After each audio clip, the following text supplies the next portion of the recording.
200 ବର୍ଷର ପୁରୁଣା ଇତିହାସ ଯାହା ଜଙ୍ଗଲ ଅନ୍ଧକାରରେ ହଜି ଯାଇଥିଲା। ମୟୂରଭଞ୍ଜର କେଞ୍ଜେରା ଗ୍ରାମ। ଏଠାରେ ଥିବା ଶିବ ଶକ୍ତିପୀଠ ଦିନେ ଜନଶୂନ୍ୟ ହୋଇଯାଇଥିଲା।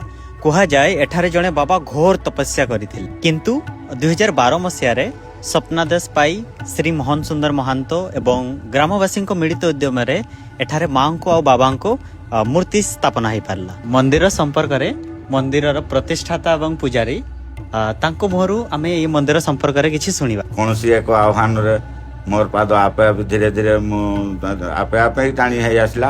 ମୁଁ କିଛି ଜାଣିପାରି ନାହିଁ। ତାପରେ ତାଙ୍କୁ ଏଠି କ୍ଷୀର ଅର୍ପଣ କଲା ପରେ ତା ରାତିରେ ମୋତେ ସ୍ୱପ୍ନାଦେଶ ହେଲା। ଆଉ ମୁଁ ଏଠାରେ ହେଇଛି, ମୋ ପାଇଁ ଏକ ଆଶ୍ରୟସ୍ଥଳ କର।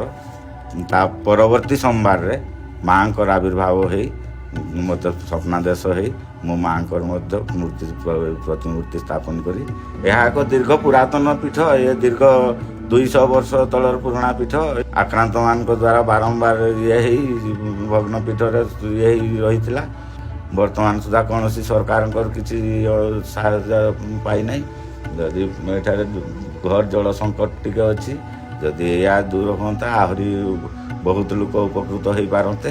ଏ ମନ୍ଦିର ଆଜିର ନୁହଁ, ଆଜିଠୁ 200 ବର୍ଷ ପୁରୁଣା ମନ୍ଦିର। ଆଉ ୟାର ପ୍ରୁଫ୍ ବି ଅଛି, ଇଭେନ୍ ସାଇଣ୍ଟିଫିକ୍ ଏଭିଡେନ୍ସ ମଧ୍ୟ ଅଛି।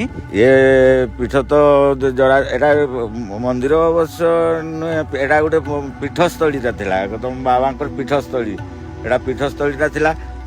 ହଠାତ୍ ତାପରେ ସେମାନଙ୍କ ଆକ୍ରାନ୍ତ ମାନଙ୍କ ଦ୍ୱାରା ଯେଉଁମାନେ ପୂଜା କରୁଥିଲେ ସେମାନେ ଚାଲିଗଲା ପରେ ଏଟା ଟିକେ ଅରଣ୍ୟ ଭାବରେ ରହିଗଲା। ଯୋଉ ବାବାଙ୍କର ମୂର୍ତ୍ତି ଥିଲା ସେ ସଂରକ୍ଷିତ ରହିଲେ ସେ ଭିତରେ, କିନ୍ତୁ ଏ ପାର୍ଶ୍ୱ ମୂର୍ତ୍ତି ଯେତେକ ଏହା ସବୁ କୋଲକାତା ସାଇଣ୍ଟିଫିକ୍ ରିସର୍ଚ୍ଚକୁ ପଠା ହେଇଥିଲା। ତାଙ୍କର ଅନୁସନ୍ଧାନରୁ ଜଣାଗଲା ଯେ ଏଇଟା 200 ବର୍ଷ ତଳର ପୁରୁଣା ବୋଲିକରି ଏଇଠି ସବୁ ରହିଛି। ଏସବୁ ଭାଙ୍ଗି ତୋଟି ଦେଇଛନ୍ତି। ଏଇଗୁଡ଼ାକ ସବୁ ପୁରାତନ।